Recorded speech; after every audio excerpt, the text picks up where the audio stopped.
नमस्कार साथियों, आप सभी का एक बार फिर से स्वागत है हमारे YouTube चैनल इंडस्ट्रियल एक्सलेंस पर।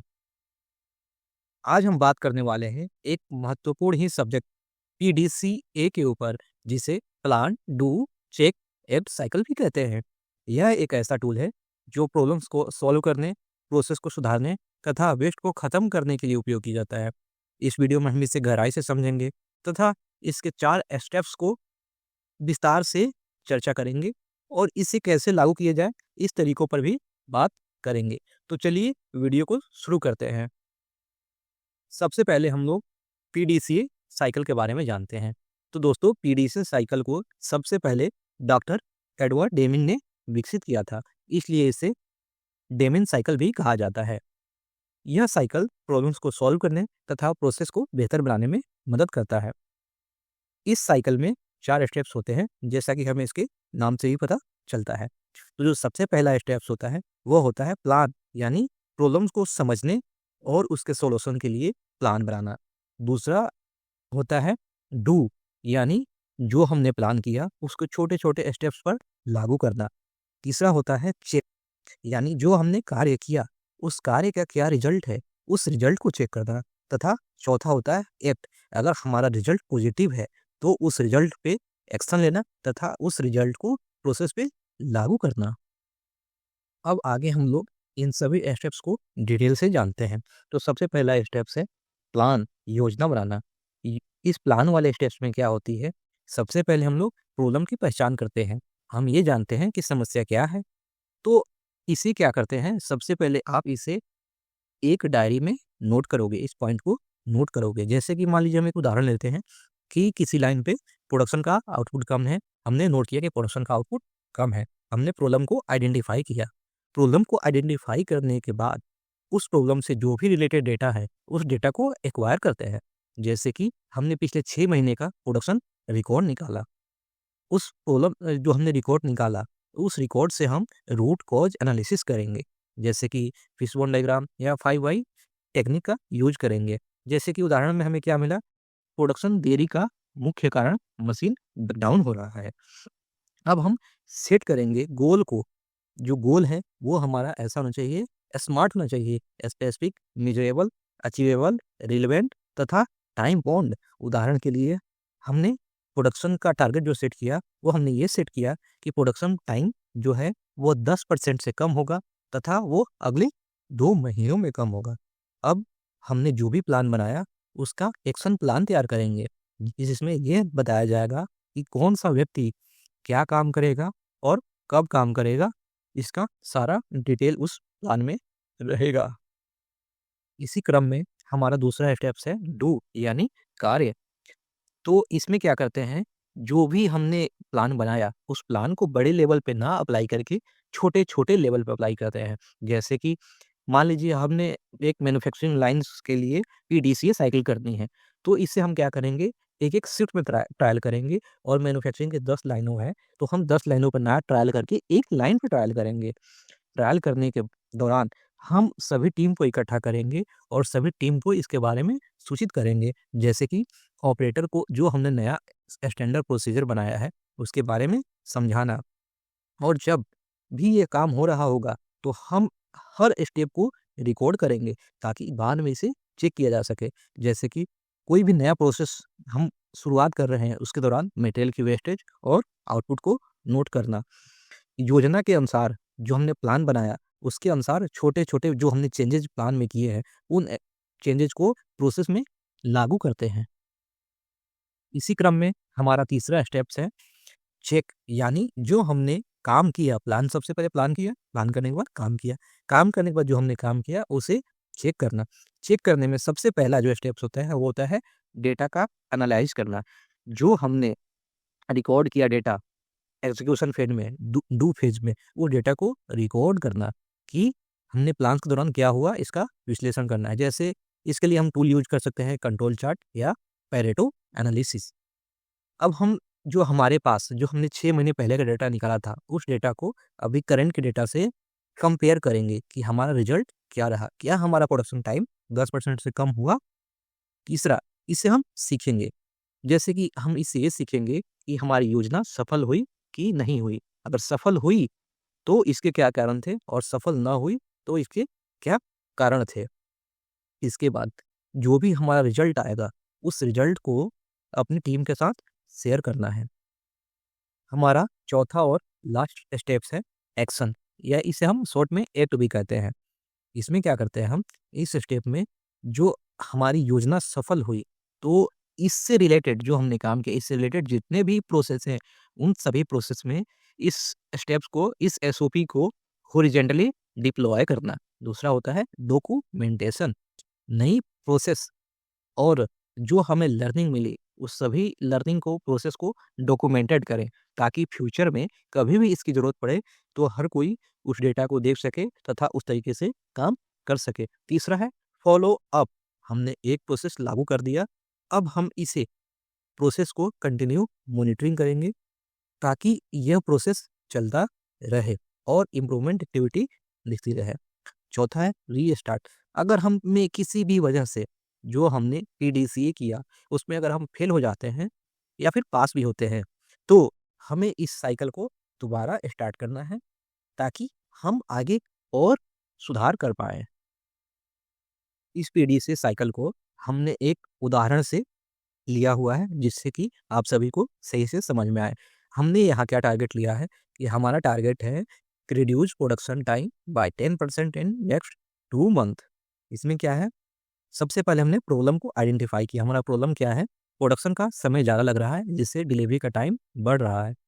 यह समस्या क्या कर रही है, कस्टमर को जो उसका जो शेड्यूल है, उसका जो प्रोडक्शन है, उसको डिलीवरी करने में डिले कर रही है, रुकावट बन रही है। तो इसके लिए हमने क्या किया, सबसे पहले इसके लिए हमने पिछले 6 महीने का डाटा कलेक्ट किया। उदाहरण के लिए मशीनों का प्रोडक्शन टाइम जो था 12 घंटे का एक शिफ्ट था। हमारी एक्चुअल प्रोडक्शन क्या थी, 800 पार्ट्स बन रहे थे, लेकिन हमें क्या रिक्वायरमेंट है, 900 पार्ट्स की पर शिफ्ट की रिक्वायरमेंट है। इसके बाद हमने रूट कॉज एनालिसिस किया कि ये प्रॉब्लम किस वजह से आ रही है, हम क्या कर सकते हैं कि हम 900 पार्ट्स पर शिफ्ट बना पाएँ। इसके लिए हमने 2 टूल यूज़ किए। पहला टूल यूज़ किया फिशबोन डायग्राम और दूसरा टूल यूज़ किया 5 वाई टेक्निक, वाई एनालिसिस। तो जो फिशबोन डायग्राम है उसके लिए हम 4 सीरीज़ के 4 श्रेणियों का यूज़ करते हैं जिसमें कि शामिल होती है मशीन, मटेरियल, मेथड और मैन पावर।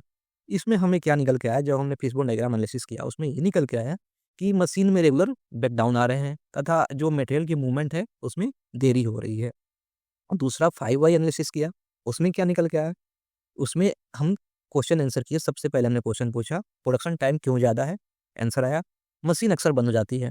तो फिर हमने वाई किया, मशीन क्यों बंद हो जाती है, तो फिर जवाब मिला मेंटेनेंस समय पर नहीं होता। तो यहाँ रूट कॉज निकल के आया कि प्रिवेंटिव मेंटेनेंस सही समय से नहीं होने के कारण मशीन बंद हो रही है। अब हमें क्या करना है, नेक्स्ट स्टेप में गोल सेट करना है। और गोल कैसा होना चाहिए दोस्तों, गोल हमारा कैसा होना चाहिए, स्मार्ट होना चाहिए। स्मार्ट बोले तो स्पेसिफिक, मेजरेबल, अचीवेबल, रिलेवेंट तथा टाइम बाउंड। तो हमने क्या किया, सबसे पहले स्पेसिफिक किया, क्या करना है हमें, प्रोडक्शन टाइम में कमी करनी है। अब ये स्पेसिफिक तो कर दिया, ये मेजरेबल भी होनी चाहिए। हमने मेजरेबल में क्या किया कि हमें 10% की कमी करनी है। तीसरा, ये अचीवेबल भी होना चाहिए। ऐसा नहीं है कि हमने जो टारगेट लिया वो अचीव ही ना हो। तो अचीवेबल के लिए हमने क्या किया, हम इसका प्रिवेंटिव मेंटेनेंस कर सकें और तथा लीन के जो टूल्स हैं उनका उपयोग करके हम इस टारगेट को अचीव कर सकें।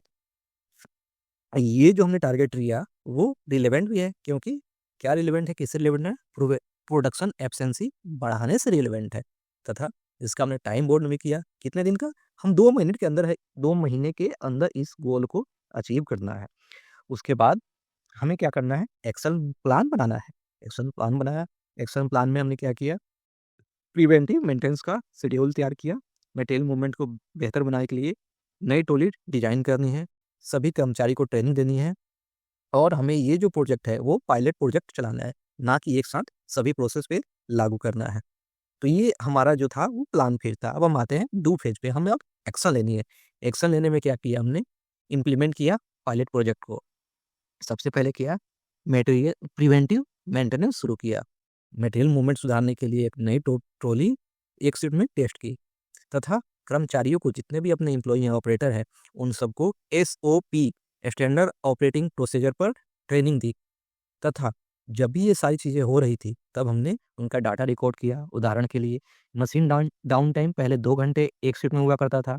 पायलट जो हमने ट्रायल किया उसके दौरान ये हमें 1 घंटे का एक शिफ्ट का ब्रेकडाउन मिला। तथा मटेरियल मूवमेंट की बात करें तो पहले 30 मिनट लगती थी मटेरियल मूवमेंट में, अब हमने ट्रॉली मॉडिफाई कर दी, जिसके बाद ये मटेरियल मूवमेंट का काम केवल 20 मिनट में हो रहा है। तथा हमने प्रोसेस को मॉनिटर किया। पायलट प्रोजेक्ट के दौरान सभी जो चेंजेस थे उस पे नज़र रखी तथा टीम से फीडबैक भी लिया। अब हमें क्या करना है, चेक करना है जो हमने काम किया वो कितना इफ़ेक्टिव है। तो हमें चेक करने में क्या करेंगे, सबसे पहले रिजल्ट को एनालाइज़ करेंगे। रिजल्ट के एनालाइज़ करने में क्या है, क्या हमने जो प्रिवेंटिव मेंटेनेंस और नई ट्रॉली को एग्जीक्यूट किया उससे प्रोडक्शन समय कम हुआ? चलो डेटा की तुलना करते हैं। डेटा को हम चेक करते हैं। पहले 12 घंटे लगते थे एक शिफ्ट में 900 प्रोडक्शन बनाने में, 800 प्रोडक्शन बनाने में। जब अब वही 800 प्रोडक्शन 10 घंटे 8 10.8 घंटे में बन रहा है। यानी शिफ्ट में हमारी 10% की कमी हो गई। हम इफेक्टिवनेस को बात इवैल्यूएट करते हैं। प्रिवेंटिव मेंटेनेंस ने मशीन डाउन टाइम को 2 घंटे से घटाकर 1 घंटा कर दिया तथा नई ट्रॉली ने मटेरियल मूवमेंट टाइम में 10 मिनट की बचत की। अब हम इन दोनों चीज़ों को डॉक्यूमेंटेड करते हैं। डॉक्यूमेंटेड करने के लिए क्या करना है, प्रिवेंटिव मेंटेनेंस को रेगुलर प्रोसेस में शामिल करने के लिए मेंटेनेंस से हमें सिफारिश करनी है कि आप प्रिवेंटिव मेंटेनेंस नियमित रूप से करिए, रेगुलर रूप से करिए, ताकि मशीनें ज़्यादा से ज़्यादा इफेक्टिव हो सके तथा नई एसओपी बनाए। ये जो रिजल्ट निकल के आया इसके बाद उस रिजल्ट को टीम के साथ शेयर करना है तथा रिजल्ट पर चर्चा करनी है। क्या इम्प्रूवमेंट हुई वो भी टीम को बताना है तथा साथ ही साथ अगर हम ये डाटा अपने स्टेक होल्डर को भी शेयर करते हैं तो वो भी हमसे हैप्पी रहेंगे। नेक्स्ट है अब एक्ट।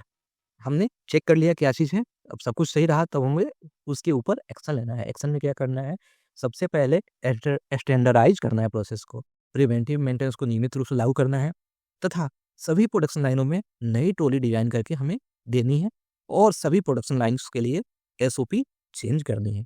अगला क्या है, अगला है मॉनिटर इम्प्लीमेंटेशन। जो हमने मॉनिटर किया, अभी हमने पिछले 6 महीने का डाटा उठाकर चेक किया था, तो अब हमें क्या करना है, अगले 6 महीने तक रेगुलरली उस प्रोसेस को रिव्यू करना है। वहाँ देखना है कि जो आपने इम्प्लीमेंटेशन किया वो इम्प्लीमेंटेशन चल रहा है या नहीं चल रहा है। आपको उस इम्प्लीमेंटेशन को रेगुलर चलवाना है। नेक्स्ट है कंटिन्यूअस इम्प्रूवमेंट। पीडीसी साइकिल फिर से शुरू करें। इस प्रोसेस के लिए नहीं तो किसी और प्रोसेस के लिए शुरू करें, क्योंकि पीडीसी करने से हमारी प्रोसेस हमेशा ही इम्प्रूव होती रहेगी। नई समस्याओं को पहचानें और सुधार के लिए कदम उठाएं। दोस्तों, आज की इस वीडियो में हमने अब तक जाना पीडीसी साइकिल के बारे में, जो होता है प्लान, डू, चेक और एक्शन। प्लान में हम लोग स्ट्रेटजी बनाते हैं, किसके लिए, प्रॉब्लम को ढूंढते हैं तथा उसके सोल्यूशन के लिए स्ट्रेटजी बनाते हैं। डू फेज में क्या कहते हैं, हम लोग छोटे-छोटे लेवल्स पे जो हमने प्लान बनाया उसको इम्प्लीमेंट करते हैं तथा उसके जो रिजल्ट आए उस रिजल्ट को चेक करते हैं तथा एक्ट में क्या करते हैं, अगर हमारा सक्सेसफुल रहा तो उसको हम स्टैंडर्डाइज करते हैं। अब हम जानते हैं पीडीसी साइकिल के बेनिफिट्स। अगर हम अपने प्लांट में पीडीसी साइकिल करते हैं तो सबसे पहला जो बेनिफिट होता है वो होता है हमारा वेस्ट रिड्यूस होता है। दूसरा क्या होता है, हमारे प्रोसेस की क्वालिटी जो है वो इम्प्रूव होती है। तीसरा क्या होता है, हमारे टीम का जो मोटिवेशन है और कोलेब्रेशन है वो बढ़ता है तथा हमारी कंपनी कंटिन्यूस इम्प्रूवमेंट की तरफ बढ़ती है। तो दोस्तों, पीडीसीए एक सरल लेकिन बहुत ही प्रभावशाली टूल है जो कंटिन्यूअस इम्प्रूवमेंट के लिए बहुत ही ज़रूरी है। इसे अपनाने से आपकी प्रोडक्टिविटी बढ़ती है और क्वालिटी में भी बहुत बदलाव आता है। तो दोस्तों, अगर आपको यह वीडियो पसंद आया हो तो इसे लाइक करें और अपने सर्कल में शेयर करें और हाँ, हमारे चैनल इंडस्ट्रियल एक्सलेंस को सब्सक्राइब करना ना भूलें। तो दोस्तों, मिलते हैं अगली वीडियो में। तब तक के लिए धन्यवाद।